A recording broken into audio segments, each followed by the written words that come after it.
Om Jnana Timirandhasya Jnananjana Shalakaya Chakshuru Militam Yena Tasmai Shri Gurave Namaha. O Krishna, those who continuously hear, chant and repeat your transcendental activities or take pleasure in others doing so, certainly see your lotus feet, which alone can stop the repetition of birth and death. Purport.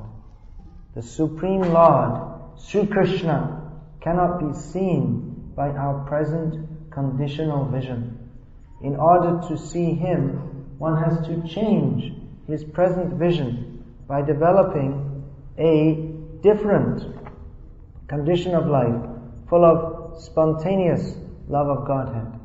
When Sri Krishna was personally present on the face of the globe and everyone could see Him as the Supreme Personality of Godhead.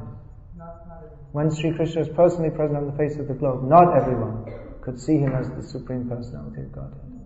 Materialists like Ravan, Hiranyakashipu, Kans, Jarasandha and Shishupal were highly qualified personalities by acquisition of material assets, but they were unable to appreciate the presence of the Lord. Therefore, even though the Lord may be present before our eyes, it is not possible to see Him unless we have the necessary vision. This necessary qualification is developed by the process of devotional service only, beginning with hearing about the Lord from the right sources. The Bhagavad-gita is one of the popular literatures which are generally heard, chanted, repeated, etc. by the people in general. But in spite of such hearing, etc., sometimes it is experienced that the performer of such devotional service does not see the Lord eye to eye. The reason is that the first item, Shravan, is very important. If hearing is from the right sources, it acts very quickly. Generally, people hear from unauthorized persons. Such unauthorized persons may be very learned by academic qualifications, but because they do not follow the principles of devotional service, hearing from them becomes a sheer waste of time. Sometimes the texts are interpreted fashionably to suit their own purposes. Therefore, first one should select a competent and bona fide speaker and then hear from him. When the hearing process is perfect and complete, the other processes become automatically perfect in their own way. There are different transcendental activities of the Lord, and each and every one of them is competent to bestow the desired result, provided the hearing process is perfect. In the Bhagavatam, the activities of the Lord begin from His dealings with the Pandavas. There are many other pastimes of the Lord in connection with His dealings with the Asuras and others. And in the 10th canto, the sublime dealings with His conjugal associates, the gopis, as well as with His married wives at Dwaraka, are mentioned. Since the Lord is absolute, there is no difference in the transcendental nature of each and every dealing of the Lord. But sometimes people in an unauthorized hearing process take more interest in hearing about His dealings with the gopis. Such an inclination indicates the lusty feelings of the hearer. So, a bona fide speaker of the dealings of the Lord never indulges in such hearings. One must hear about the Lord from the very beginning, as in the Srimad Bhagavatam or any other scriptures, and that will help the hearer attain perfection by progressive development. One should not therefore consider that his dealings with the Pandavas are less important than his dealings with the gopis. We must always remember that the Lord is always transcendental to all mundane attachment. In all the above mentioned dealings of the Lord, He is the hero in all circumstances, and hearing about Him or about His devotees or combatants is conducive to spiritual life.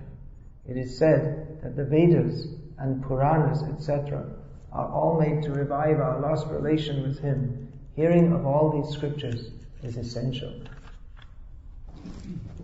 This is a very beautiful verse from the very beautiful prayers of Queen Kunti, that Srila Prabhupada took pleasure in hearing, chanting, and causing others to hear. This prayers of Queen Kunti, Srila Prabhupada gave a series of lectures on this 3 times, which is once here in New Dwarka, which is more than any other section of the Bhagavatam. Kunti Devi is expressing the ecstasy of her heart to Krishna. She is praying that you please be with us, don't go away.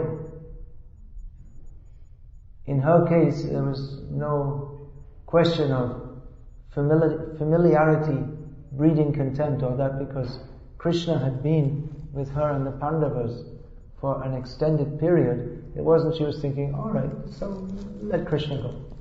But rather she wanted, no, Krishna, you should stay. And she reminded Krishna how you always saved us from so many difficulties. Visham Mahagne Purushadha Darshana Sadsabhaya Vanavasa Kritrata. She began by saying that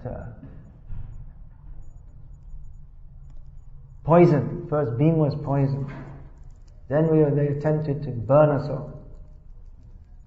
Then we were attacked by the Rakshasa in the forest, Purushadha Darshana. Then the Asat Sabha, the more painful than being attacked by poison or fire or by Rakshasas, the more painful is the humiliation dealt out by all these Duryodhana, Dushasana, Shakuni, Karna. It's more painful. And even more painful that Bhishma Dev and Drona, they simply sat and watched. Asad Sabhaya, Vanava. Then we had, even though we're from such a respectable family, we had to live in the forest like hermits. Mridhe Mridhe Neka Maharatastra Chonastras Chasma Hare Virakshitaha. But you, O Lord, you have protected us even in the great battle where there were so many great generals fighting against. You fought and you saved us. And even when the battle was over, that this Ashwatthama wanted to end our line by destroying the child within the womb of Uttara. But Krishna, you saved us every time. You saved us again and again. And now, after all that is over, we're able to enjoy the fruit of that for which you saved us, so that we could live with you and be with you. But now you are going away. Will you not stay? She is petitioning Krishna to stay. That we would rather have all these troubles again and again. Let us have more troubles so that we can see you. If now you're thinking that now we are very safe, now the Pandavas are very peaceful, so now I can go away, there's no need for me to be here. If you're thinking like that, Krishna, then better you please, you are the Supreme Lord, you please arrange that there be more difficulties. And then you will come to save us again and again. But she is seeing it's inevitable. Krishna will go. Krishna will leave us. So she is remembering and recommending the process by which devotees always and everywhere can capture Krishna within their hearts. That is the process beginning with hearing about Krishna. Krishna, you will go away, but we will keep you by always hearing about you and glorifying you and remembering you and glorifying you to others and taking pleasure in doing so and taking pleasure in others doing so. So Krishna is never lost to those who always hear about him and remember him and take pleasure in doing so. Krishna is always present. Naham tishtami vaikunte yoginam hridayeshuva. Yatra gayanti madbhakta tatra tishtami narada. Where do I live? Narada, Krishna told to Narada, I don't live in Vaikuntha. Of course he lives in Vaikuntha. Why is he saying I don't live in Vaikuntha?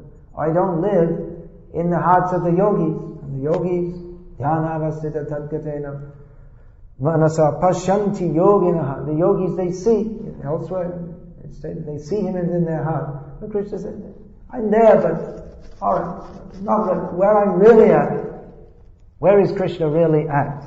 This colloquial saying.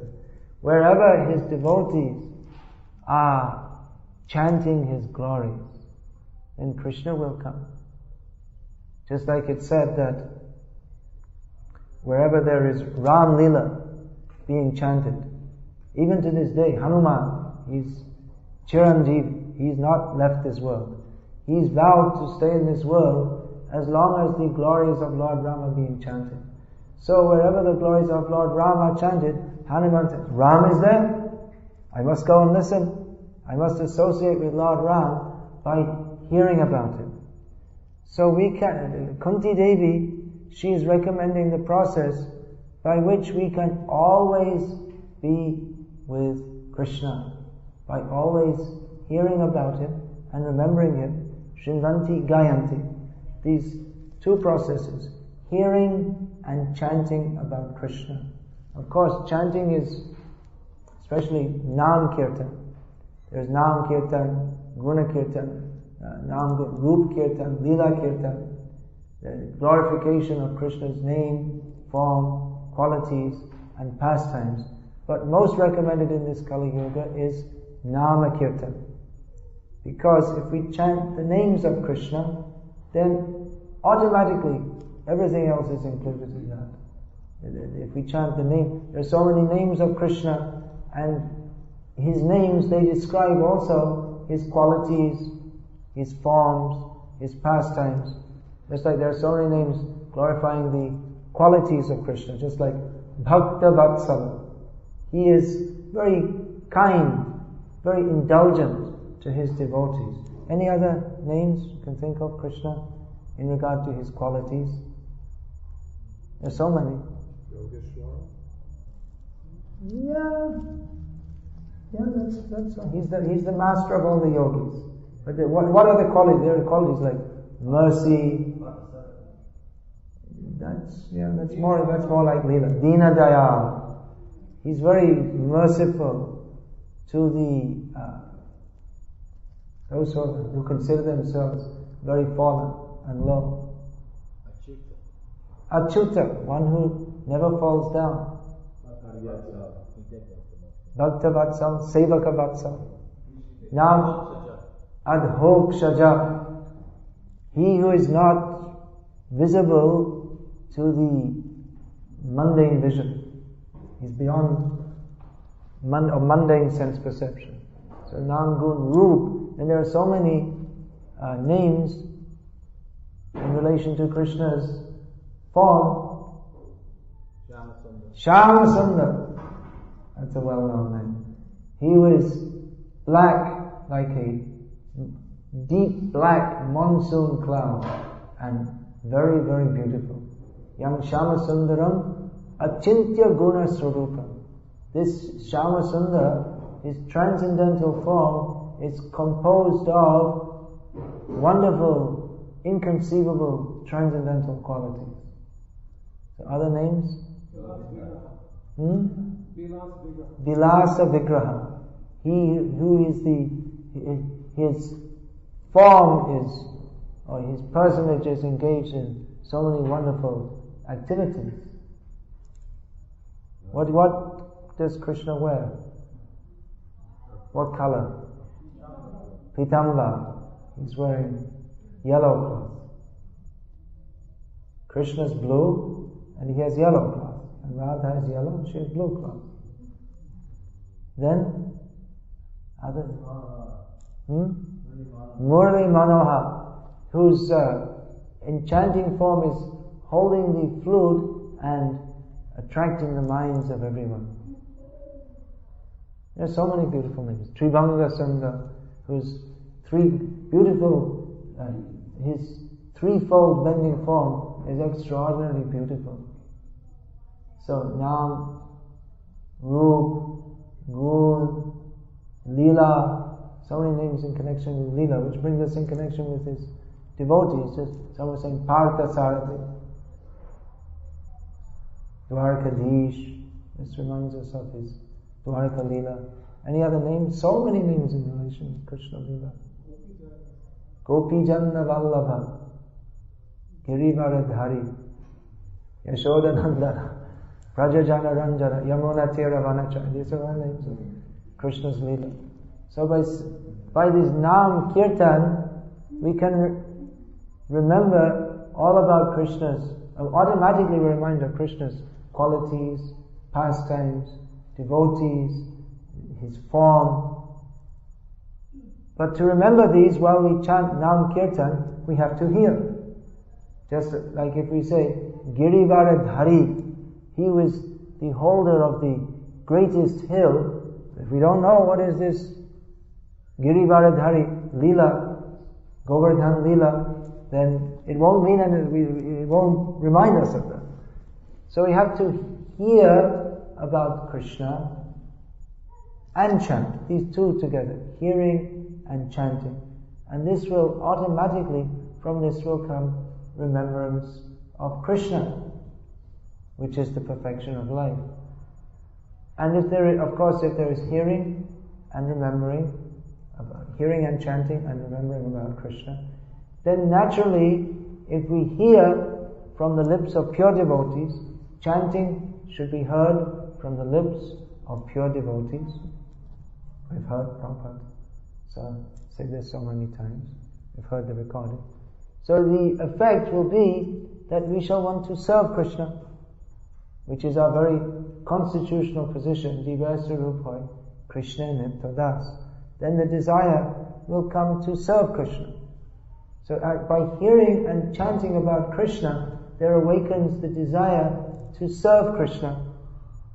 So Prabhupada had this very nice program. It's, of course not Prabhupada's design, but he's giving in disciplic succession how we should early in the morning rise and hear and chant about Krishna and refresh our eyes with the vision of the beautiful form of Krishna, and in this way be refreshed for a day's service to Krishna.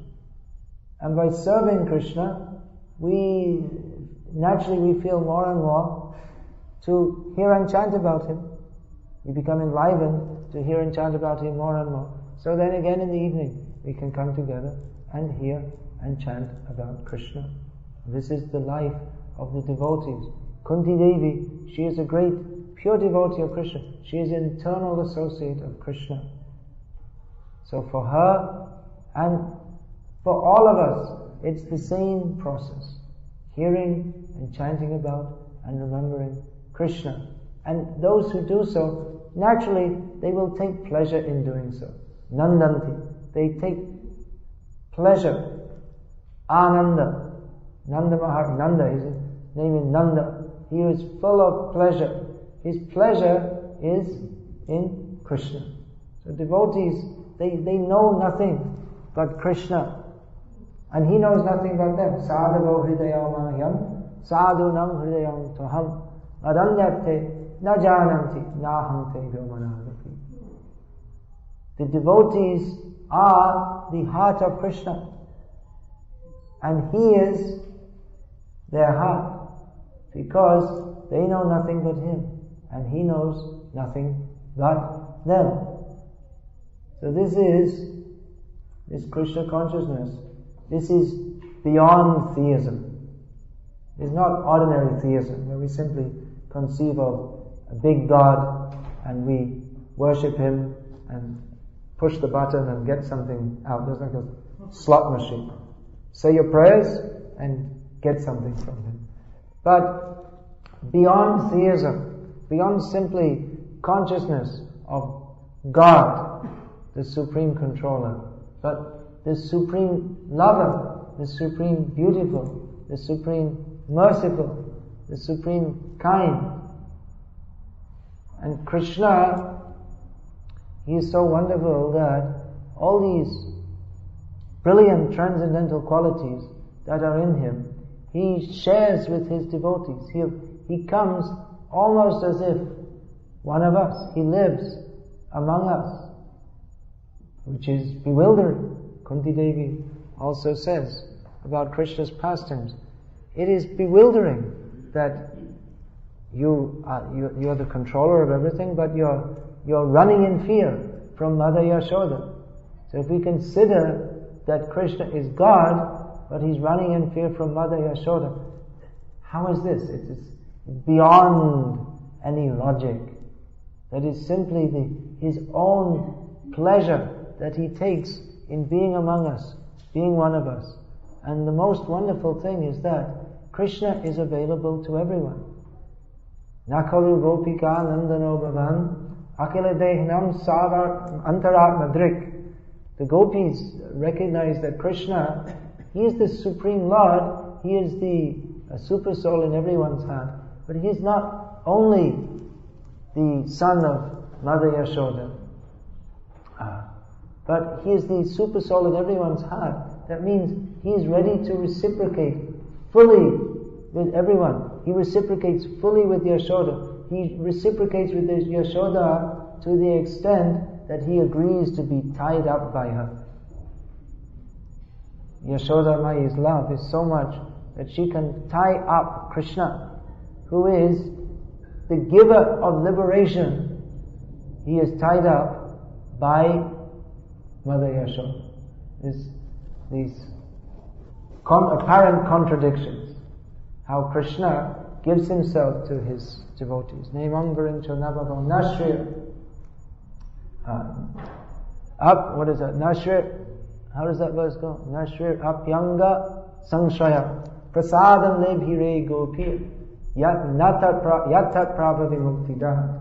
Shukadeva Goswami, in the course of his describing Mother Yashoda tying up Krishna, expresses his astonishment that we are praising Lord Shiva and Lord Brahma, and how close is Lakshmi to Krishna that she always resides on his chest. But they could not get the same mercy as Mother Yashoda. Lord Shiva cannot tie up Krishna. Lord Brahma, he cannot tie up Krishna. Even Lakshmi Devi would never consider doing such a thing. But Mother Yashoda, not only does she not, others cannot consider doing it, but Mother Yashoda doesn't consider not doing it. And Krishna is naughty, I have to tie him up. She never thinks, oh, he's God, and Lord Shiva and Lord Brahma are bowing down to him, and Lakshmi's on his chest. That rascal, I'll tie him up immediately. So what kind of mercy? Shukadeva Goswami is astonished. What kind of mercy is this? Here I am describing from the very beginning this Janmadhyasya yatonvi aditaratas chatesh vavignyaswarat. Here he is, he is the source of everything. Everything comes from him. Everything is maintained by him. Everything is destroyed by him. He knows everything. He's completely independent. No one can control him. Swarat. And now Mother Yashoda is tying him. Then what will I say? My philosophy is finished. I gave all this philosophy. Bhagavad Tattva Vijnanam Mukta Sangasya Jayanti. By understanding the knowledge of Krishna, we are liberated from material entanglement. And what is that knowledge? We should understand. He is completely independent. No one can control him. And then we come to the 10th canto, and Krishna himself spoils all our philosophy by getting himself tied up by Mother Yashoda. And who is to understand this? Not understandable by any logic. Krishna is beyond the logic. His love has no philosophy. No, it's not. We can't. What is it? Love is blind. That's the same. Love is blind. So here we see in this world that love is blind leads us into all kinds of problems. But the real love, the love that Krishna has for his devotees, and the devotees fully reciprocate for him, they're blind by Yoga Maya. They are blind to his being God. They don't consider that he is God. We find that Jagannath Mishra, that Brajendra Nandan Jay Shachi Shuta Hoilo say, the same Krishna has come again as Chaitanya Mahaprabhu, and Jagannath Mishra is chastising this naughty boy, his young boy, always doing so much mischief. So in the dream, one deva or some effulgent being came to Jagannath Mishra and told that, you see, your son is Narayan, and why are you chastising him? You shouldn't chastise him, that's wrong. He said, well, he may be Narayan, but he's my boy, it's my duty to chastise him. So don't tell me what to do. I said, all right. Okay, he's your son. He may be Narayan, but he's my son. And he's not acting properly. I have to chastise him. So, who can imagine what is the good fortune of the residents of Vrindavan who has Krishna as their son and who can reciprocate with him? We can just imagine that how powerful is Krishna. He's creating, maintaining, destroying millions of universes. He's glorified by all the great demigods, young Brahma, Varanendra, Rudra, Maruta, Stunvanti, Divyai, Stavai. But he's not particularly interested. I'm the controller. Mother, give me I'm hungry, give me something to eat. This he's interested. You know, Brahma is coming, praying to him, I'm sorry, I took away your cowherd boys and calves, and you are the Supreme Lord, you are in everyone's heart, you are the Supreme Controller. And Krishna's looking at him and saying, you know, I'd really like to get back with my cowherd boys and play with it. Who's this funny guy with forehead saying all these things? I really just want to get on with my playing. Okay, alright, goodbye, let's go and play. This is Krishna. How powerful is his love if he's not not very interested in being God. He's God, but alright, I'm God, alright, okay, but let's go and play. So how powerful is his love that he's so powerful that he creates, maintains and destroys everything. He's so powerful. Then how powerful is his love? That he wants to live with his devotees and be with his devotees. And his love is so accommodating. It's not locked up. No one can come. But rather, he's inviting more to come. My love is not limited. It's not finished. It's not that I love Mother Yashoda and Nanda Maharaj and the cowherd boys and the gopis and the cows and the grass and the Yamuna, and that's enough. I don't have anything left. No, he's got more. He's unlimited. He has unlimited love, and he's sorry that they're all gone to Los Angeles and they're not loving me, and they're on their surfboards and it's Janmashtami and they're going out on the beach to get they're already 2 brown bodies more tanned and they'll probably get skin cancer or something. Why don't they come to, at least on this day, come and see? I'm standing here, I'm waiting for, he's standing here waiting for all the people to come. They're not coming. Krishna wants everyone will come and participate, at least in these festivals. Everyday festival. For Krishna, every day is a festival. He's calling everyone, every day. Please come. Festival. Krishna is a festival for the ears. By hearing about it. Shunu sukadam shubhadam bhavasara. This material world is completely miserable. But by hearing about Krishna, even this most miserable material world becomes full of happiness and full of all auspiciousness. Just like Los Angeles. What a horrible place. People are just...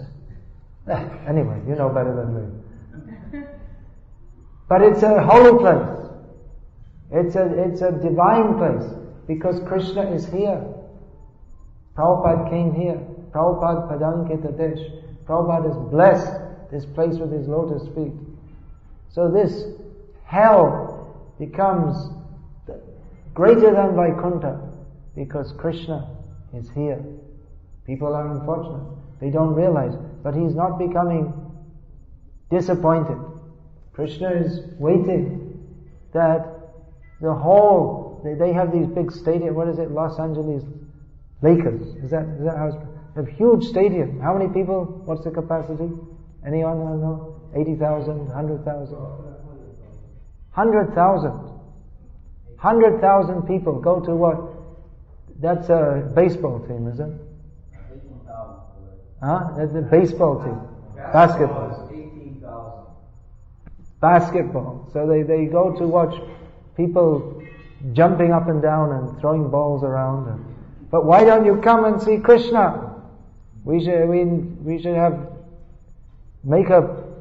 go and see Arnold and tell him give that stadium to us. We'll put Krishna there. And then you bring your 100,000 people. Instead of watching others jump up and down, they can jump up and down themselves, chanting Hare Krishna, Krishna Krishna, Hare Hare, Hare Ram, Ram Ram, Hare Hare. They should do. Otherwise spoiling their lives. So this is, Kunti Devi is expressing the ecstasy of always hearing about, chanting about, and remembering Krishna. And she wants that others shall do so. She's realizing Krishna is going away, but we will keep him with us by always remembering him, always chanting about him. So this is the motto of this verse is practically, we can take it as the motto of the Krishna conscious movement, that we ourselves shall take pleasure in hearing about, and chanting about, and glorifying Krishna, and take pleasure in trying to inspire others to also do so.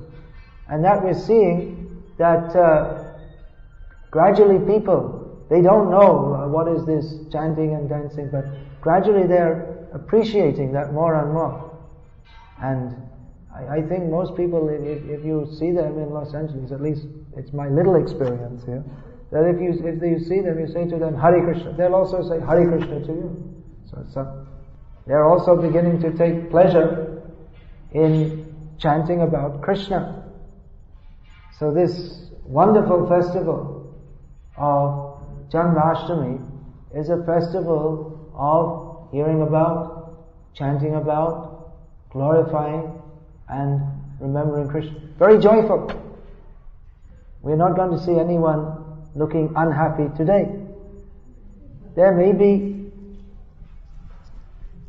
on other days there may be some discussion of untoward things, because even within our Krishna conscious movement, as it happens, we're in the material world and we're not of completely purified consciousness. So on other days we may have some hearing, chanting about and remembering things which are not so pleasant. But on this day at least, there should only be glorification of Krishna. This is the spiritual world. Prabhupada said, these temples are the spiritual world. Why is that? How can you say, this is, you write the address 3764 Watsika Avenue, Los Angeles, that's part of the material world. It seems to be. And you see that the building is made of bricks and plaster and cement. But no, it's not the material world. It's the spiritual world, inasmuch as the only activity here is hearing about, chanting about, and glorifying Krishna, and in trying to encourage others to do so also. That is the activity of the spiritual world. Because in the spiritual world, there's no other activity. Only hearing about, chanting about, glorifying, remembering, and serving Krishna. So these activities, if they go on more and more, then we'll find, just like Niranta Prabhu was warning everyone yesterday, you come here at 4:30 in the morning, you stay all day, you glorify Krishna all day, and at the end of the day you'll go to Golok Vrindavan. So I was feeling afraid. Maybe the guest said, he's cursing me to die, or what is this? Of course, if we can die and go to Krishna, that would be very nice. But actually we will go to Golok Vrindavan, or rather, Golok Vrindavan will be here. It's not different. Shri Gaura Mandala Bhumi Jeba Jane Chintamani Tara Hoy Braja Bhumi Bas. Those who understand that the land of Chaitanya Mahaprabhu, Gauramandal Bhumi, Bengal, West Bengal, that is Chintamani, it is completely spiritual. Then such persons, they're already living in Vrindavan. We hear a lot nowadays about Vrajvas and how we have to become Vrajavasis, but you can be a Vrajvasi right here. This is Vrindavan. If the activity is always hearing about, chanting about, glorifying and remembering Krishna, then this is Vrindavan. It's non-different from Vrindavan. Prabhupada left Vrindavan. How can Prabhupada, he never left Vrindavan. How can Prabhupada leave Vrindavan? They were telling, you don't leave Vrindavan. You don't go to America. Prabhupada, he never left Vrindavan. He brought Vrindavan with him and he planted Vrindavan all over the world. So this is Vrindavan here. And especially, see, even in Vrindavan sometimes that was the first words I ever read in Prabhupada's books, that the atmosphere of the material world is so contaminated that even in Vrindavan, sometimes the asuras come to disturb. So there may be this problem, that problem, the other problem. But as long as this hearing, chanting, glorifying Krishna goes on, then we'll always live in Vrindavan. We'll always be with Krishna. So this day especially is meant only for this activity. Hearing about, glorifying, remembering Krishna. Some devotees, they're coming once a year on Janmashtami, or maybe just 2-3 times a year. So to those who are not coming regularly or who not coming as regularly as they could, I request, live in Vrindavan every day. This is our home. This place, this 4-walled ceiling, this is our home because Krishna is here. Wherever there is Krishna, there is Vrindavan. So don't come only once a year, twice a year, 3 times. Come every day. Have darshan of Krishna, hear about Krishna, chant about Krishna in association with his devotees. And then we'll always live with Krishna. Krishna is calling us. We can live with Krishna as intimately, how much? How intimately can we live with Krishna? As intimately as we desire. Krishna is ready to give himself fully to us, but he's just waiting for us to give ourselves fully to him. So Janmashtami is a day when Krishna has appeared, so we can pray to Krishna that you please appear within my heart, capture my heart, and let me live with you always. So long I've been forgetting you, Krishna. Now I don't want to forget you anymore. You please bring me to you. Let me live with you forever. Let me serve you forever. This should be our prayer on Janmashtami, remembering how the Vrajvasis, they received Krishna. They were so happy to receive Krishna. And from that day forward, they knew nothing but Krishna. Their whole life fully centered on Krishna. So from this day, whatever the past may have been, let us receive Krishna and our lives be fully centered on Krishna. Hare Krishna. Is there any comments, queries, corrections? Anyone?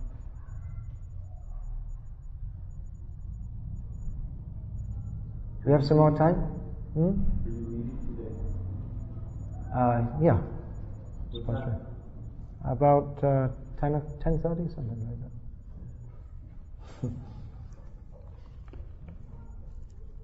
I was thinking maybe we can sing another bhajan. We can fill up the day with hearing and chanting about Krishna.